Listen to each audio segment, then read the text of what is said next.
Assalamualaikum warahmatullahi wabarakatuh. Perkenalkan, nama saya Wisnu Basuki dari Teknik Industri Rombel 2 dengan NPM 250508045. Di sini saya ingin memaparkan beberapa materi dari teori probabilitas. Nah, langsung saja saya mulai. Yang pertama yaitu dari data statistika. Nah, di sini saya menggunakan soal diketahui nilai untuk menyatakan tuntas dalam ujian kalkulus di suatu universitas adalah 75. Kelas 1A sudah melakukan ujian dan beberapa mahasiswa mendapatkan hasil nilai sebagian berikut, yaitu 60, 65, 70, 75, 80, 85, 90, 95, 100, 100, dan 85. Nah, dari studi kasus ini kita disuruh menghitung yaitu median, mean dari nilai yang didapatkan oleh beberapa mahasiswa tersebut. Yang kedua yaitu carian variasi data, deviasi standar, dan rentang data. Lalu yang terakhir, dari data ini kita bisa menarik kesimpulan seperti apa. Nah, yang pertama saya akan cari yaitu pada soal pertama yaitu median. Nah, median ini memiliki kepanjangan yaitu nilai tengah. Median dari data yang telah diberikan, eh, langkah pertamanya adalah kita harus mengurutkan data tersebut agar kita mengetahui nilai tengah yang pasti di mana. Nah, berhubung nilai data yang diberikan berjumlah 11, yaitu 60 hingga 100, yaitu 60, 65, 70, 75, 80, 85, 85 kembali 90, 95, 100, dan 100. Nah, karena jumlah data yang diberikan hanya 11, yaitu ganjil, maka kita bisa mencari median atau nilai tengahnya yaitu 85. Semisal bisa saja jika data yang diberikan adalah genap, maka kita harus mencari nilai dari kedua data. Semisal di sini kita mendapatkan nilai tengahnya dari 85 dan 85. Nah, dari 85 85 ini kita bagi dua. Nah, dari hasil tersebut kita bisa mendapatkan median. Selanjutnya, mean atau rata-rata. Nah, rata-rata ini adalah jumlah seluruh nilai dari data, lalu kita bagi n. Nah, jumlah seluruh nilai ini dari meliputi 60, 65, 70, 75, 80, 85, 85, 90, 95, 100, dan 100. Nah, hasil dari penjumlahan ini kita dapatkan yaitu 905.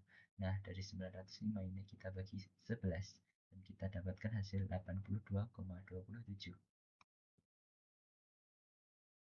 Selanjutnya, kita disuruh mencari variansi data.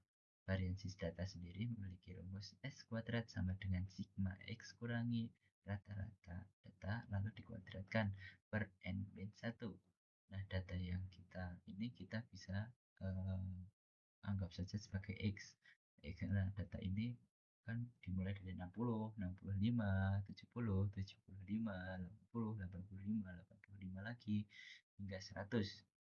Nah, awal-awal kita mengurangi data X kurangi 82,27. Dari mana kita dapatkan 82,27? Kita dapatkan dari rata-rata. Nah, setelah kita dapatkan dari rata-rata, kita bisa mencari variansi datanya. Nah, kita semisal dimulai dari 60. Nah, 60 ini kita kurangi dari rata-rata yaitu 82,27. Hasilnya yaitu min 22,27. Setelah mendapatkan hasil ini, kita kuadratkan dan kita mendapatkan nilai sebesar 496,0. Selanjutnya kita ke data-data selanjutnya. Di data selanjutnya 65 kurangi 82,27 menghasilkan negatif 17,27, lalu dikuadratkan dan mendapatkan hasil 298,2. Nah, dari cara ini dan hasil semua ini kita jumlahkan Nah, setelah dijumlahkan, kita masuk ke step selanjutnya yaitu n-1. N tadi kan kita dapatkan 11. Nah, dari n1 n lalu n-1 ini kita apa namanya? Bagi kan ini dijumlahkan semua 496, 298,2 hingga 314,3. Nah, kita dapatkan eh, hasilnya yaitu 1868,3. Dari hasil ini kita bagi 11 kurangi 1. Kita kurangi dulu 11-nya menjadi 10 sehingga mendapatkan 186,83. Selanjutnya kita mencari deviasi standar. Nah, deviasi standar sebenarnya adalah lanjutan dari variansi. Nah, kita bisa ambil S sama dengan akar dari variansi. Nah, selanjutnya kan hasil variansi itu kita dapatkan 186,83. Nah, kita akar dari 186,83 adalah 13,67. Nah, ini hasil dari deviasi standar. Selanjutnya rentang. Rentang sendiri memiliki makna yaitu gap suatu apa ya jarak antara nilai tertinggi hingga nilai terendah. Berhubung nilai tertinggi yang ada pada data itu adalah 100 dan nilai terendahnya 60, maka kita dapatkan besaran sebesar 40. Selanjutnya itu kita, apa sih yang kita bisa tarik simpul dari kesimpulan tadi yaitu bahwa eh, sebagian besar mahasiswa dari kelas 1A ini sebenarnya sudah mampu memahami dari mata kuliah kalkulus, walaupun masih ada beberapa mahasiswa yang bagaimana masih di bawah standar, mungkin belum terlalu memahami materi dari mata kuliah kalkulus.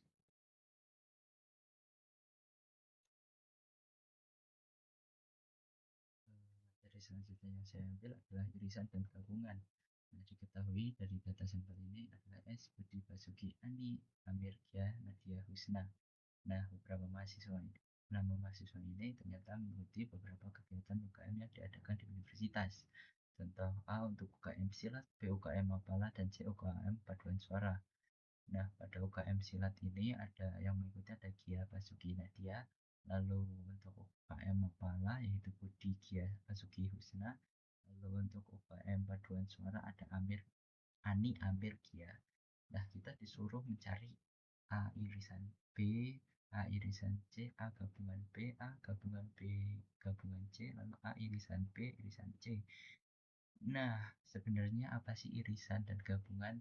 Irisan adalah suatu apa ya? Misal nih, di sini ada UKM Sel dan UKM Mapala. Nah, di sini ternyata itu ada yang sama, orang yang mengikuti di UKM yang sama, yaitu Gia, Gia dan Basuki ini di UKM Silat dan Mapala. Maka bisa ditulis sebagai A irisan B, yaitu Gia dan Basuki atau alias data yang sama gitulah. Nah, kita bisa lalu gabungan. Ya, kalau gabungan ini tuh kayak Gia, Basuki, Nadia, Budi, Husna ini digabungkan. Ya, A gabungan B berarti Gia, Basuki, Nadia, Budi, Husna ini dijadikan satu variabel. Ini A irisan B yang ikut cuman Gia sama Basuki. Di Silat dan Mapala, di UKM Silat dan Mapala ikut Gia dan Basuki. Lalu di A irisan C yang ikut di Silat sama paduan suara ternyata Gia. Nah, A gabungan B berarti di Nadia, Gia, Basuki, Husna, Budi ini digabungkan semua. A gabungan B gabungan C, Gia, Gia, Basuki, Husna, Ani, Amir, Budi. Mereka ini tiga UKM ini dijadikan satu datanya. A irisan B irisan C. Wah, ternyata tandanya Gia ini ikut di semua UKM. Selanjutnya permutasi dan kombinasi. Yang pertama adalah permutasi. Terdapat 7 orang Ya, kita bisa pakai sampel tadi, Budi Basuki Andi, Amir Kia, Nadia, dan Husna. Ini di suatu kelas dan terdapat hanya 7 kursi saja. Nah, maka kita disuruh mencari berapa banyak mereka dapat duduk secara melingkar. Lalu, jika Basuki dan Nadia harus duduk berdampingan, berapa banyak kemungkinan posisi duduknya. Nah, kita ketahui dulu jumlah orang sebanyak 7. 7 ini kita bisa anggap saja sebagai N. N sama dengan 7. Nah, P sama dengan N faktorial sama dengan 7 faktorial sama dengan 5040 cara. Lalu yang P, Basuki dan Nadia harus duduk berdampingan. Nah, kita anggap saja Basuki dan Nadia ini sebagai satu paket. Maka N tadi yang 7 ini kita kurangi menjadi 6, kurangi 1 karena Nadia dan Basuki sudah dijadikan satu paket. Nah, jadinya itu kan Basuki sama Nadia bisa bertukar tempat tuh, bisa di kanan atau di kiri. Entah Basukinya di kiri atau Nadianya di kanan. Nah, kita tuliskan saja 6 faktorial kali 2 faktorial sama dengan 1440. Selanjutnya, kombinasi. Terdapat bola berwarna merah dan putih dengan jumlah bola berwarna merah 7 sedangkan bola putih 5. Bola yang akan diambil secara acak dengan total bola yang akan diambil adalah 4. Nah, berapakah kemungkinan 4 bola yang diambil adalah 2 bola putih dan 2 bola merah? Kita bisa asumsikan 2 bola warna merah ini pakai NCR karena kita tidak tahu nih posisinya di mana dan kita bisa mengambil secara bebas. Nah, dengan rumus NCR yaitu N faktorial per R faktorial kali N kurangi R faktorial. Nah, kita dapatkan 7 faktorial karena bola warna merah ada 7, 7 faktorial per 2 faktorial kali 7 kurangi 2 faktorial dan didapatkan hasil 21. Lalu 2 bola dari warna putih sama menggunakan rumus yang sama, tapi kita ganti 5 faktorial per 2 faktorial dalam kurung 5 kurangi 2 faktorial yang dan dapat 10.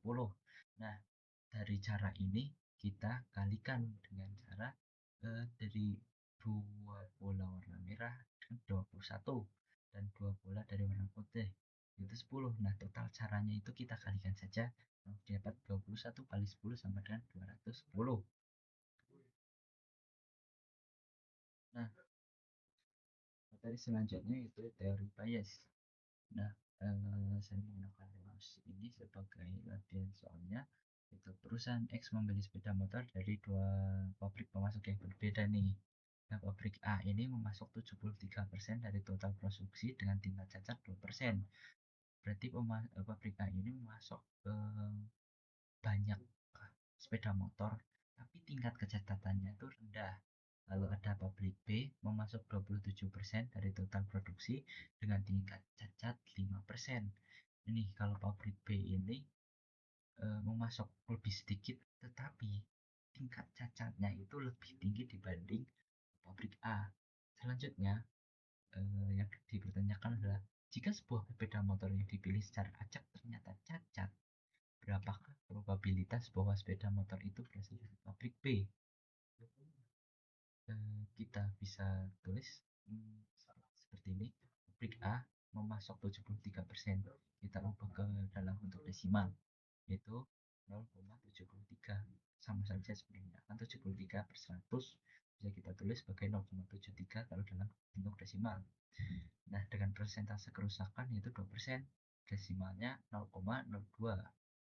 Nah, kita bisa tulis saja probabilitas A sama dengan 0, PA sama dengan 0,73, lalu PDA ini bisa kita karena dengan persentase kerusakan dari pemasok A itu ada 0,02.